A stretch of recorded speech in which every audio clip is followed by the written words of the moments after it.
Dr. Shane Perry went live to share his own side of what happened to him at the Church of God in Christ's 117th Holy Convocation in Memphis.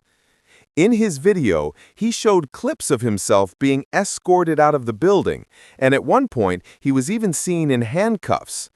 Dr. Perry said he was not banned from the event, as some people claimed. He explained that he had actually been invited to attend. He spoke calmly as he told the story of how everything unfolded in real time. Many videos from people who were at the convocation started to appear online, showing the moment he was escorted out by security.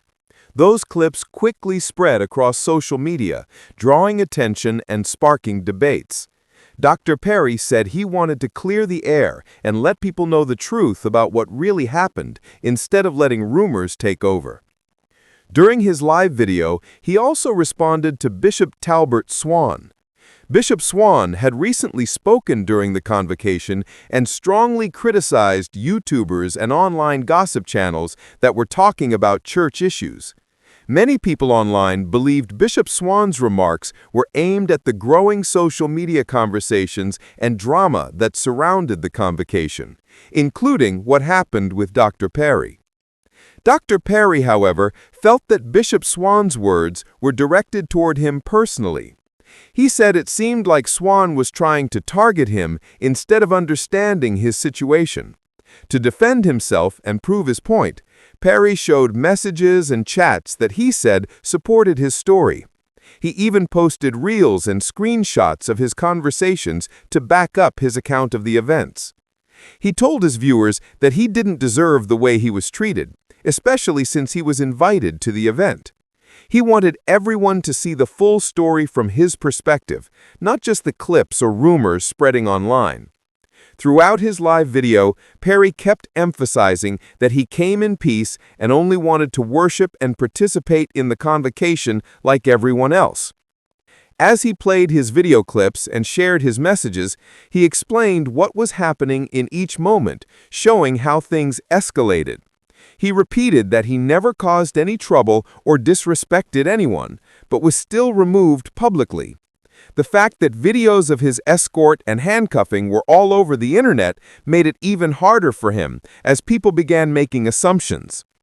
Perry's live stream quickly gained attention, with people commenting, sharing, and reacting across different social media platforms. He said he just wanted the truth to be known, and for people to understand that there was more to the story than what was being said online. In the end, he invited everyone watching to look at his live video and the reels he posted. That's soft. Sorry about all that background noise. Okay, well, let's talk about it. Okay, so everybody has their opinion, right? And everybody wants to know what led up to that situation. Let me get my coffee. I don't spill tea, I drink coffee. So look, I'm gonna give it to y'all. And I posted, if y'all go back and look, I posted all the text messages between Bishop Porter and I, all the text messages between Drew Sheard and I, because I was trying to handle it amicably, which I say in those text messages. I got 1.1 million views right now on Instagram, just off one clip. And I took all that down. Imagine if I would have left it up. It'd probably be at 5 million right now or more. But I took it down, and I wanted to talk with my brothers, man. I wanted to talk to Brandon Porter. I wanted to talk to Drew Sheard. I wanted to get this right. And I didn't want to make another mark on the Church of God in Christ. Well, now, they're going to have to make me the presiding bishop when I get done, because they do not know how to run a church, man. Look, I pastored 4 churches and never had a scandal. I should be the presiding bishop. I pastored 4 churches and never had malfeasance or financial issues. Like, I should be running Kojic, I promise you. The first thing you got to do, I ran security teams in LA with Samoans, and I ran with Tongans. My business partner is Kevin Kim. We had the Staples Center at one time. I wasn't with him when he had the Staples Center, but after the fact, I've done security. I'm an Army dog, man. I know. So here's what you got to do, and I tell all my guys this. You have to de-escalate. You don't be the aggressor. You got to handle it. And you saw how aggressive they were being with me. Now, everybody's in an uproar because I was saying, this guy will never preach in the convocation, this guy will never preach in the convocation. But let's really break it down. First of all, you don't know what they were saying to me before I went on camera. You're washed up and da-da-da. So that initiated it. Number two, it is the truth. And I'm getting it on camera because I wanted to show you guys the fallacy of the church. And I love the church. I love the Church of God in Christ. Let me say this, man. The people of Kojic, most of the people online are showing me so much love. Man, I didn't know y'all still love me, man. And that's what happens when you go through something traumatic like I did with the false arrest in 2024. You just start thinking the whole world is against you, man. You almost become like paranoid about it. But I just showing up at the convocation, I realized, man, they're giving me love. Like, everybody was giving me love. I'm sure they were talking in the back. Hold on one second.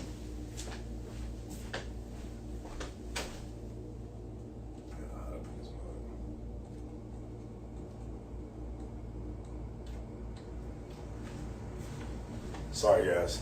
So yeah, I appreciate all the love and support. I mean, I know people want to go to the past, so let's talk about it. You know, I know they want to. I did a video on this. When DJ Senegal and these guys I don't know, and DJ Senegal ain't nobody, but I was supposed to be doing an interview when I was in Puerto Rico. Now, understand, I had been beaten by the police 3 times. Well, beaten once in handcuffs, and the second 2 times I beat them because cops can't fight. All of them, 6 at one time, twice, 7 one of the times. Once I was in handcuffs. Wait till that video comes out. I'm a dog. What can I say? If you kick me in the corner, I'm going to come out fighting, man. That's it. I'm not one of these soft church dudes.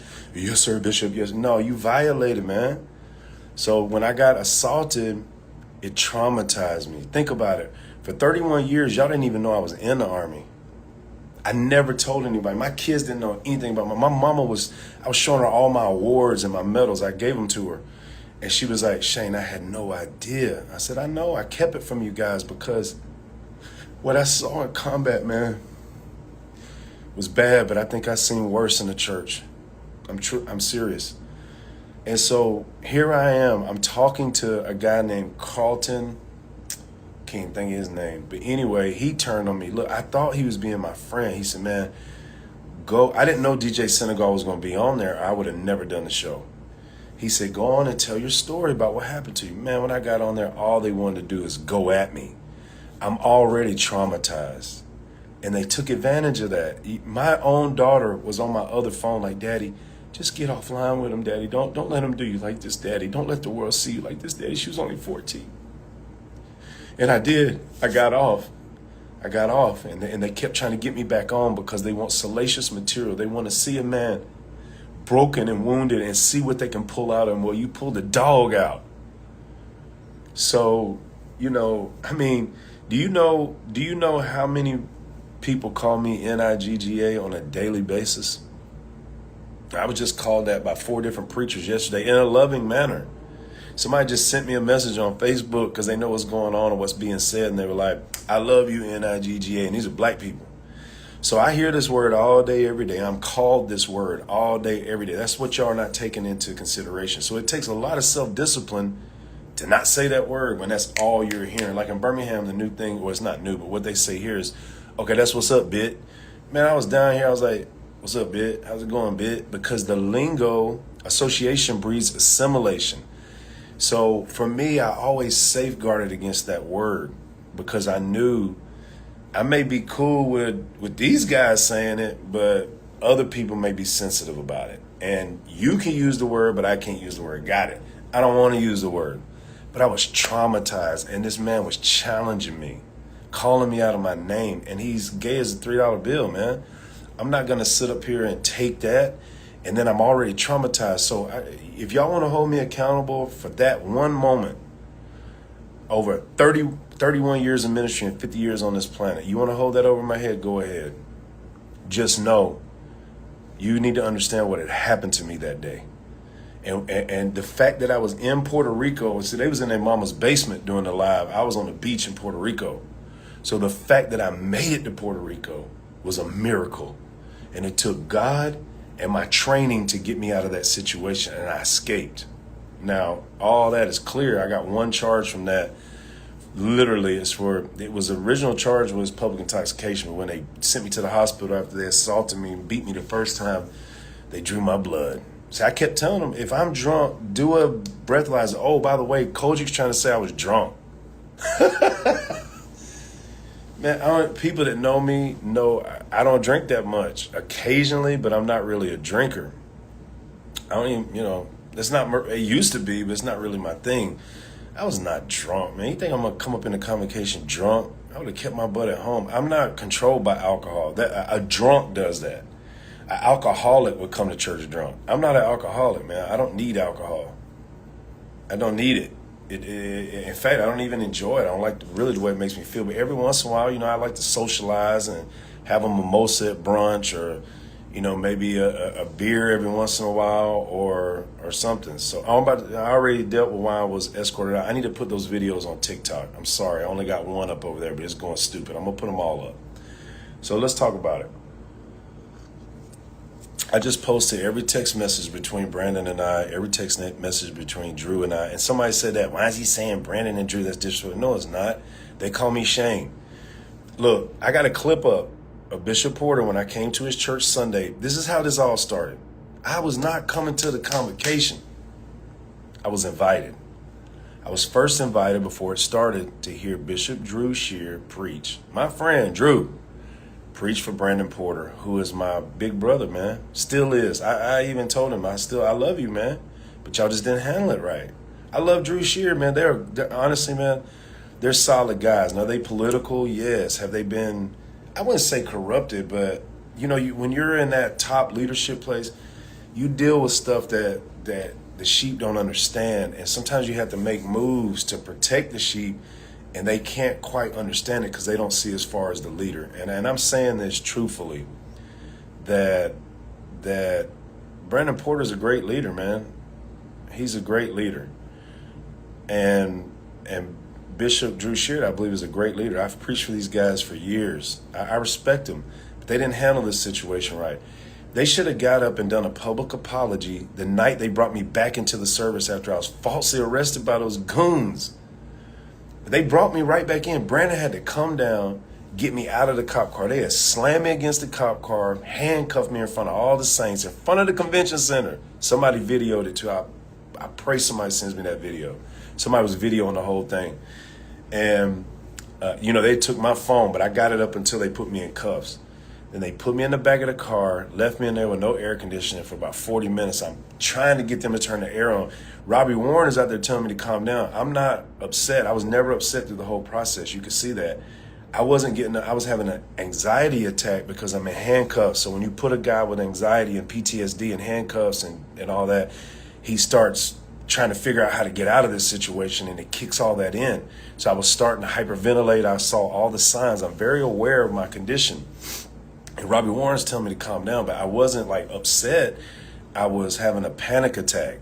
And then finally the cop came and turned the air on, but it took him 45 minutes. So, and I'm sitting in there like this, handcuffed, and I'm 215 pounds of solid muscle. So, I'm up in that joker. They had to rework. I have very big legs, very big calves. They had to tell me how to get in the car. I tried to get in regular. It's like, nah, with the way you're built, you're going to go butt first. Man, anyway, Brandon Porter came out the service, came down there and got me out of the car. He was so pissed at those security guys. He told me I was clear. But you can see from the text message that I posted, I kept telling him, Bishop, I know you outranked these guys, but they got it out for me, man. I need security. I need a seat. I need certain. He said, okay, and he never called me. And then he was like, come on, Shane. So I went to church. I was so happy. I was FaceTime with my kids, like, I'm going back to church, y'all. Put my suit on. And now you see what happened. Or it was just a misunderstanding, lack of communication. Yeah, and your misunderstanding, lack of communication got me falsely arrested, falsely detained, assaulted, injured. They re-injured an injury that the cops did before, because when you put me in handcuffs, it messes with my lower quadrants of my clavicles. And then You know what I'm saying? If they'd have caught me 2 years ago, whoever just did that comment, I promise you it went different because I was way more traumatized than I am now. So I'm in these handcuffs, right? And Brandon Porter makes him take me out my handcuffs in front of everybody. Make the cop put my jacket on me. Man, I tightened up, buttoned that bad boy up. I said, let's go to church. I walked back in with Brandon Porter, his adjutant, his security team, General Board Protection, and all them fools that arrested me had to walk with us, marching us back in. And that lieutenant, I should have recorded that. He was apologizing all over himself, and I never said a word to him. I just walked with Brandon and never said a word, because if I said something to him, it was going to get stupid. And he's like, oh, man, I didn't know. And I said, I kept telling you, man, talk to Brandon Porter. And then they're saying, well, I didn't have phone service in there. Well, take your butt up in the pulpit and ask him, bro. That's what I said. Go ask Brandon Porter, and we won't have this problem. It's documented on the video. Now he want to apologize. Oh, he mad at me. Now, of course I'm mad at you. Man, why wouldn't I be mad at you? What'd you just do to me? Then he stuck his hand out and apologized. I shook his hand, but I didn't say nothing to him. And I only shook his hand because everybody was watching, and I was with the general board member. I did it as a respect. Also, when I'm talking to all them guys about they never preached before and all that, you don't know what they said to me before that. You're washed up and you ain't nothing and you're a clown. That's why I called them out like that. And then if you notice, at the end of that recording, once we step out of the convention hall where it's loud, I said, okay, I'm going to calm all this energy down, and I went off. Because I didn't want the saints to hear all that. And I didn't go back on live until I felt like I needed it for my protection. And then you saw us going down the escalator, and the dude pushing me in the back, man, and saying, I grazed against you, man. And when I busted him, he was like, yeah, right. So now they're saying that I got in Bishop Drew Sheard's face. Okay, the only time I saw Drew Sheard the entire convocation, unless he was standing on the platform, the only time I was in his actual face or presence was at Brandon Porter's church that Sunday morning, in the back of his office. And I got a video of me in the office. We only spoke. We shook hands, said, how you doing, brother? And that was it. He got in the car. Him and Brandon were going to take a picture. And Brandon said, I'm in clergy attire. He's dressed down. Let's not take the picture. And then Bishop walked out. And then I shook hands with Bishop Porter, and I left. And then they asked me to come back to the service. So there you go. And then all this happened, man. So now they're saying I was in Bishop Drew Sheard's face. What? When? That would be international news if that happened. Then they said I went to I'm going to post a video of me at Mason Temple. They said I was walking around Mason Temple asking for money. There was only about 30 people in there when I was in there. Then I went and stood against the wall and called an Uber because the service was trash. The men's service was, I mean, y'all do what y'all want to do, but dueling saxophones, how does that appeal to men? We're going to have dueling saxophones tomorrow at the men's meeting. No, what we should be talking about is how to be a real man, how to have integrity, how to protect our communities, and how to stand up and stop letting, gay people and homosexuals and all these people try to set the narrative of what a man is. But instead, y'all think dueling saxophones is a great thing for a men's meeting. Man, y'all need to talk to Bishop T.D. Jakes. He know how to set a conference together. This is the most ridiculous. So I left. I called my Uber. I was standing in the back. And guess what? There was about 10 people standing in the back. And the usher, he don't say nothing to them. He comes to me. You're going to have to get off this wall. I said, man, are you serious? I said, you have no idea what just happened to me last night. I don't care what happened to you. One thing I know, you're going to have to get off this wall. I said, you know what? You got it, man. And I walked outside. When I got outside, people were taking pictures with me, showing me love. I was seeing all my friends, Zach Hayslip, all these guys, man. And then I got my Uber and came back to the convention center. That's it. Then they said I was drunk. Oh, my God. Then what else they say? Soliciting money at Mason Temple. They wasn't no money in Mason Temple. If I was going to go try to get some money, I'm not going to go to Men's Day at Mason Temple. You ain't getting no money out of that, Chief. You think them dudes going to give me some money, man? Get out of here, man. That's ridiculous. I paid my own way. I was in Memphis 6 days before the convocation came, and I paid my own way. And it's well documented. So I didn't even know the convocation was going on. So the point is, I am the man who preached twice in the International Holy Convocation. And that one, the last one in Memphis and the first one in St. Louis, the first time they did that, 2009, 2010. And I'm also was arrested and banned from the same meeting that I preached in. How crazy is that? And I was an invited guest by Bishop Brandon Porter. Who would have known, man? So, you guys can form all these opinions and all this stuff. I did a live already on this and I explained everything. This started with Talbert Swan. So when I was traumatized that time, I was in that it took me, I really just came out of that. Maybe about 6 months ago. Yeah, I talked to Bishop Porter. I posted the text messages.